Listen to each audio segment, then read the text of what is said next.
Assalamualaikum warahmatullahi wabarakatuh.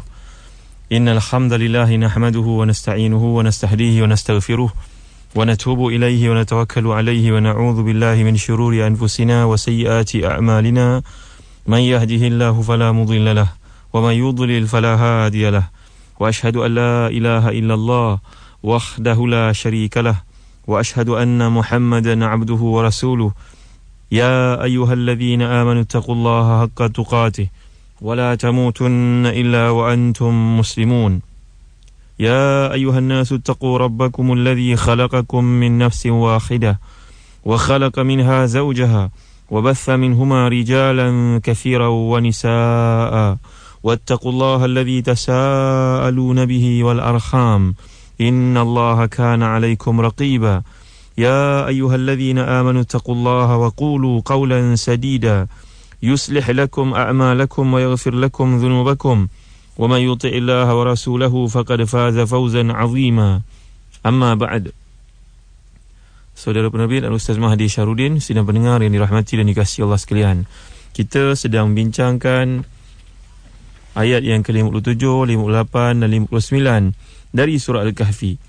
Firman Allah Subhanahu wa taala, a'udzu billahi minasyaitonir rajim. Wa man adlamu mimman dzukira biayati rabbih fa'arada anha wa nasiya ma qaddamat yadahu. Inna ja'alna 'ala qulubihim akinnatan ay yafqahuhu wa fi adhanihim waqra wa in tad'uhum ila al-huda fala yahtadu idhan abada. Wa rabbukal ghafuru dzur rahmah law yu'akhidhuhum bima kasabu la'ajjala lahumul 'adzab.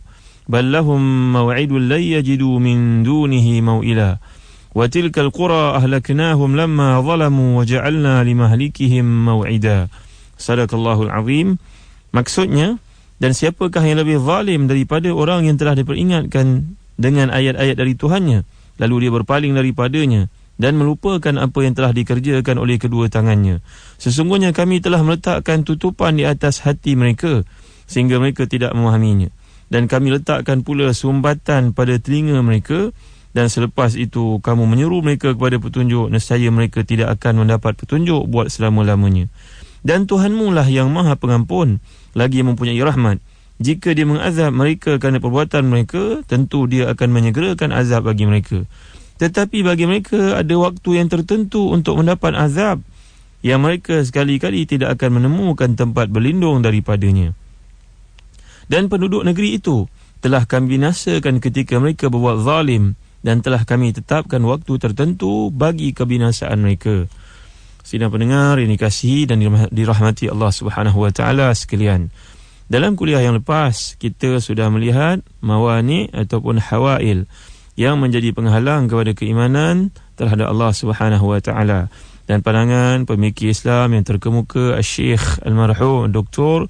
Abdullah Nasir Ulwan dalam kitabnya Tarbiyatul Aulad fil Islam perlu menjadi rujukan kita bersama-sama. Elok kalau kita ulang sekali lalu, muslim-muslimat yang dirahmati dan dikasihi Allah sekalian. Antara perkara yang penting yang dapat kita lakukan dalam proses mendidik anak-anak dan mendidik diri kita supaya dekat dengan Allah Subhanahu wa taala dan terhalang daripada perkara-perkara yang memberi kesan kepada keimanan itu, ada beberapa langkah yang perlu kita ambil. Ini adalah merupakan polisi pandangan yang dipersetujui oleh Ahlus Sunnah wal Jamaah di bawah kaedah al-iman yazidu wa yanqus. Iman itu bertambah dan iman itu boleh berkurang. Berbeza dari pandangan Mu'tazilah yang menganggap bahawa tidak ada perkara-perkara yang dapat menghalang keimanan kepada Allah Subhanahu wa taala. Justru manusia akan dipersoalkan di akhirat kelak kerana tidak ada sebarang faktor yang boleh melemahkan keimanan. Itu pandangan mereka. Jadi atas prinsip yang jelas dalam Islam, kata Dr. Abdullah Nasir Ulwan, kita perlulah melakukan langkah-langkah berikut. Yang pertama, kita perlu mengikat anak-anak kita dengan ibadah. Peringatan tentang tanggungjawab ini jelas disebut oleh Nabi SAW dalam sebuah hadis riwayat Abu Dawud dan Al-Hakim dan juga At-Tirmizi, bahawa Nabi SAW pernah menyebut kepada kita, mewasiatkan kepada kita, muru auladakum bis salah wa hum abna'u 7 sinin wadribuhum 'alayha wa hum abna'u 10 wa farriqu bainahum fil madaji'. Ajarlah anak-anak kamu, biasakan mereka dengan salat dalam keadaan mereka berusia 7 tahun, dan sebatlah mereka bila mereka berusia 10 tahun kalau masih lagi tidak salat, dan pisahkan di antara mereka pada tempat tidur. Berkata Dr. Mustafa Bugha dalam kitabnya Nuzhatul Muttaqin Syarah Riyadhus Salihin, Nabi SAW meletakkan satu benchmark bahawa dalam kehidupan ini seseorang anak itu harus menjadi seorang mumayyiz selambat-lambatnya pada usia 7 tahun. Pada hari ini dari sudut perkembangan anak-anak lebih cepat berbanding dengan yang terdahulu. Jadi mungkin lebih awal daripada itu. Selewat-lewatnya batasan Al-Haddul Aqsa, yang paling lambat seseorang anak akan menjadi mumayyiz pada usia 7 tahun. Dan budak ini dianggap murahakah. Murahakah ni menjadi orang yang berakal bila mereka berusia 10 tahun. Maknanya sempurna akal, dapat berfikir dengan waras, lebih tinggi daripada seorang yang sampai kepada sinut tamyiz, kata Dr. Mustafa Bugha dalam kitabnya Nuzhatul Muttaqin. Baik, ini perkara pertama. Kalau kita lihat riwayat yang dikemukakan oleh Al-Hakim pula, alimu as-sabiyah.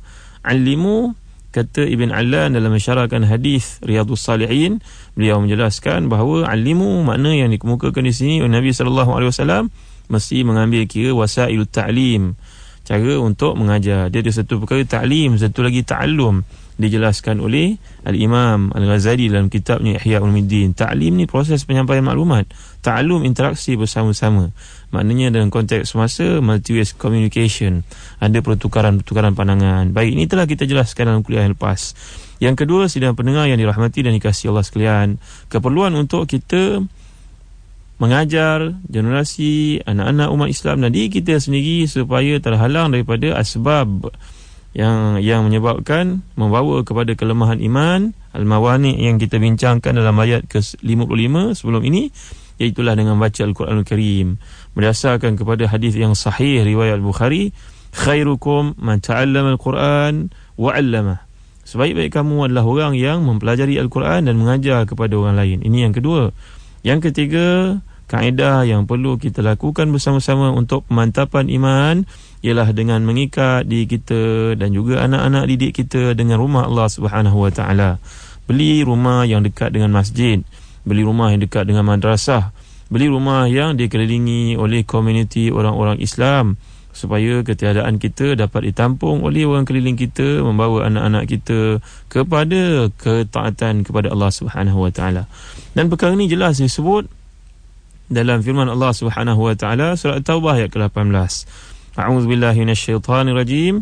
Innama ya'muru masajidallahi man amana billahi wal yawmil akhir wa aqamas salata wa ataz zakah wa lam yakhsha illa Allah fa'asa ulaika ayyakunu minal muhtadin. Sesungguhnya orang yang mengimarahkan rumah Allah Subhanahu Wa Taala itu merupakan orang yang beriman kepada Allah Subhanahu Wa Taala dan hari akhirat dan mendirikan salat, menunaikan zakat. Mereka ini tidak takut kepada sesiapa pun melainkan kepada Allah Subhanahu Wa Taala. Mudah-mudahan mereka tergolong dari kalangan yang mendapat hidayahnya. Ini yang ketiga. Yang keempat, mengikut apa yang disenaraikan oleh Syekh Dr. Abdullah Nasir Ulwan, yang dapat memupuk, menyuburkan keimanan kita ialah dengan membiasakan orang yang kita didik itu dengan zikrullah. Dan zikrullah ini begitu jelas disebut oleh Al-Imam An-Nawawi dalam kitabnya Al-Azkar, satu kitab yang penting untuk kita miliki bersama-sama. Jadi dalam sebuah hadis Nabi SAW, dan hadis ini merupakan hadis sahih riwayat Al-Bukhari, Nabi membandingkan orang yang mengingati Allah ini dalam semua keadaannya macam orang yang hidup, dan tidak mengingati Allah ni macam orang yang mati. Masalul ladzi yadhkur rabbahu wal ladzi la yadhkur rabbahu mathalul hayy wal mayyit. Mengingat Allah SWT macam orang yang hidup, yang lupa pada Allah macam orang yang mati. Ini yang keempat. Yang kelima, sidang pendengar yang dirahmati dan dikasihi Allah sekalian, mengajak diri kita dan anak-anak, mengajar mereka supaya beriltizam dengan ibadah-ibadah sunat. Pernah kita bincangkan satu hadis dari kumpulan hadis Riyadhus Salihin, yang mana Allah Subhanahu Wa Taala cinta kepada orang yang melakukan ibadah-ibadah sunat. Bila Allah cinta, maknanya perhatian Allah kepada kita begitu tinggi, dan insya-Allah kita terpelihara daripada tergelincir yang kita bincangkan sebelum ini ke dalam perkara-perkara yang menyesatkan. Yang ke-6 seterusnya, sidang pendengar dirahmati dan dikasihi Allah sekalian, kepentingan untuk sentiasa kita membicarakan cerita-cerita daripada Al-Quranul Karim dan juga hadis-hadis Nabi SAW dan kisah-kisah salaf. kisah-kisah salafus salih yang penting menjadi rujukan kehidupan kita. Janganlah baca cerita-cerita yang mengarut, cerita-cerita folk stories, bedtime stories, cerita-cerita masyarakat barat yang hujungnya perkahwinan, hujungnya perkara-perkara syahwat. Setakat itu sahaja kehidupan mereka di dunia ini. Jadi bagi kita orang Islam perlu pergi lebih jauh, dan hakikat ini disebut oleh Allah Subhanahu wa taala dalam ayat ketiga dari surah Yusuf. A'udzubillahi minasyaitonirrajim. Nahnu naqussu 'alaika ahzanal qasas bima awhayna ilaika hadzal Qur'an wa in kunta min qablihi laminal ghafilin. Kami menceritakan kepadamu wahai Muhammad dan umatmu sebaik-baik kisah, yang mana dengan wahyu ini yang terdapat dalam Al-Quran ini, dan kamu sebelum ini dari kalangan mereka yang lalai. Seterusnya muslimin-muslimat yang dirahmati dan dikasihi Allah sekalian. Yang ketujuh, kepentingan kita untuk sentiasa berdoa kepada Allah Subhanahu wa taala, minta supaya iman kita ni tetap. Itu sebabnya dalam satu firman Allah Subhanahu wa taala menerusi surah Al-Ahqaf ayat ke-15, antara wasiat yang disuruh untuk kita beramal dengannya iaitu doa, Rabbi auzi'ni an ashkura ni'mataka allati an'amta alayya wa ala walidayya wa an a'mala salihan tardah wa aslih li fi dhurriyyati inni tubtu ilaika wa inni minal muslimin.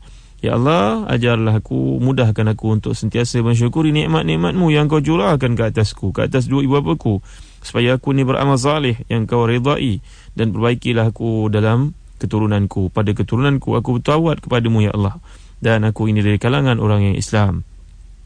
Dan Nabi SAW turut mengajar kita satu doa, iaitulah Allahumma inni as'alukal huda wat tuqa wal afaf wal ghina. Hadis ini merupakan hadis sahih riwayat Muslim, yang bermaksud, ya Allah, aku pohon kepadamu hidayah dan ketakwaan dan kesucian diri daripada melakukan maksiat dan perasaan kaya tidak bergantung kepada orang lain. Doa-doa ini alhamdulillah telah dikumpulkan dalam dua buah kitab, satu-satu doa dari hadis-hadis sahih dan satu-satu doa dari Al-Quran Al-Karim, amalan para Nabi dan Rasul, khasiat dan kaifiat beramal dengannya. Sidang pendengar yang dirahmati dan dikasihi Allah sekalian, seterusnya bila kita lihat firman Allah Subhanahu wa taala dalam ayat yang ke-55 dan diikuti dengan ayat 56, kepentingan kita untuk mengerti bahawa Allah Subhanahu wa taala mentakdirkan dalam kehidupan ini ada berbagai perkara yang berlaku untuk menguji keimanan seseorang itu. Kita dapat lihat dalam ayat ke-56 sebagai contohnya, orang-orang kafir ini dari kalangan penduduk Mekah yang difokuskan dalam konteks ini, mereka merupakan golongan yang cukup suka mempertikaikan apa yang diutuskan oleh Allah Subhanahu wa taala. Kalau kita lihat perkataan idhad yang digunakan dalam ayat ke-56 yang lepas, wa ma nursilul mursalina illa mubashshirina wa munzirin wa yujadilul ladzina kafaru bil batil yudhidu bihil haqq wattakhadhu ayati wa ma unziru huzwa. Dan tidaklah kami mengutuskan rasul-rasul melainkan sebagai pembawa berita gembira dan sebagai membawa peringatan, tetapi orang-orang kafir membantah dengan batil, agar dengan demikian mereka dapat melenyapkan yang hak. Idhad ini kalau kita lihat dari sudut bahasa Arabnya, merupakan maksud dia ialah izlaqul qadam. Izlaqul qadam ataupun izlaqul aqdam, maknanya menggelincirkan kaki. Yang dimaksudkan di sini, orang-orang kafir menggunakan sedaya upaya mereka, berbagai-bagai fakta walaupun lemah dikemukakan untuk melemahkan umat Islam, melemahkan Al-Quran Al-Karim, mempertikaikan kebenaran yang terdapat dalam risalah Nabi Muhammad sallallahu alaihi wasallam. Kalau kita lihat di sini adalah berlaku satu isti'arah, di sudut bahasa Arab dipanggil isti'arah. Dipinjam perkataan idhad ini dengan makna izlaqul qadam, menggelincirkan kaki, bagi nampak peranan orang kafir ni zaman ke zaman adalah untuk mengubah ataupun untuk membuktikan kepalsuan ajaran Islam. Dia akan gunakan berbagai-bagai cara, dan sebagai umat Islam kita perlu upgradekan diri kita, updatekan maklumat kita masa ke semasa, supaya kita dapat berdepan dengan mereka ini. Kadang-kadang kita tengok dalam berbagai teknik pendekatan yang diambil oleh mereka, strategi yang diambil oleh mereka untuk memerangi umat Islam pada hari ini begitu licik sekali. Dengan pendekatan websitenya, bila dia buat satu website Islam, mereka pun masuk juga buat satu website yang lucah contohnya, atau perkara-perkara yang mengarut semata-mata untuk menyebabkan orang yang cuba untuk mendapatkan kebenaran di situ akan menerima perkara yang sebaliknya. Jadi ini kerja-kerja yang dilakukan oleh mereka dari masa ke semasa. Allah SWT menggunakan perkataan ilhad liyudhidu bihil haqq wattakhadhu ayati wama unziru huzwa. Di sini laku isti'arah, satu benda yang mahsus untuk menampakkan perkara yang ghairu mahsus, satu perkara yang jelas bahawa kerja mereka ni nak menyebabkan seseorang itu terperosok kakinya. Orang-orang beriman yang berjalan dalam landasan dakwah ni nak diperosokkan kakinya, nak menyebabkan dia tergelincir jatuh. Itu sebab sidang pendengar sekalian, Sayyidina Ali karamallahu wajhah pernah mewasiatkan kita supaya sentiasa dari masa ke semasa mempertingkatkan keilmuan kita. Dan perkara yang sama juga disebut oleh almarhum Syekh Sa'id Hawa dalam kitabnya Kaila Namdi Ba'idan an Ihtiyajatil Asr, supaya kita ni tidak berjalan terlalu jauh daripada keperluan masa yang perlu kita lalui, yang perlu kita hadapi sebenarnya. Kita sibuk buat benda-benda yang tidak ada kena-mengena dengan kepentingan umat Islam pada hari ini. Beliau menyenaraikan ada ilmu-ilmu yang asas yang penting bagi umat Islam untuk updatekan, untuk perbaiki, untuk pertingkatkan, enhancekan kemampuan mereka.